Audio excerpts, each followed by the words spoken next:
So here we have the Fiat 500 1.2S on a 19 plate. I'm going to start off by showing you around the outside of the car, and then we'll hop in and run through some controls on the inside. But from the outside, you can see it's a 3-door car with alloy wheels. Let's start off inside the boot and then work our way around the rest of it from there.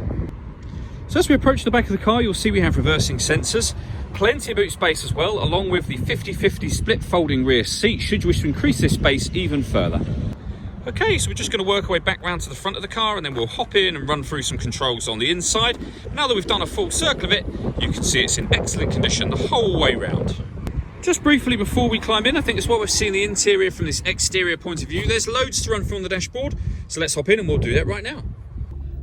Okay, now that we're inside the car, we're going to start with the dials. We have the speedometer in that white ring just there, the rev counter, and then the trip computer in the middle, which includes the total miles of the car of 11,342. We've also got the fuel gauge and coolant temperature gauge in that section as well. If we back out to the steering wheel, we have stereo controls on either side and phone controls, including voice activation.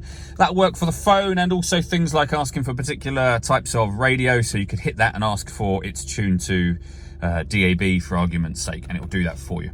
To pair your phone, you use the touchscreen over in the center just here. Hit the phone button and then follow the instructions on screen from there. We're not going to pair a phone right now, so we're going to go back to the radio. You can see we have DAB, FM and AM. If you want to listen to your own music, you can do. Just hit the media button.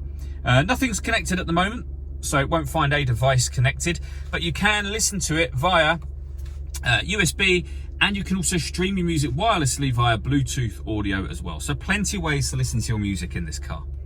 Working our way down, we have the city button, which makes the power steering lighter for parking, for example, your hazard warning lights and front and rear fog lights.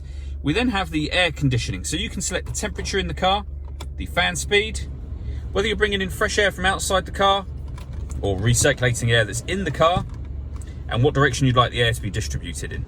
When you're happy with those settings, push that button in to turn the air conditioning on, and you'll see a little light come on to let you know that you've done that, and similarly, it's now off. We then have driver and passenger electric windows, a 5-speed manual gearbox, the USB input that I mentioned a moment ago, and a 12-volt charging socket so you could charge your phone, for example. All that leaves me to say is thank you for taking the time to watch this video. If you'd like to come and see the car in person and have a test drive, please feel free to call any of our MJA sites. We'd love to hear from you soon.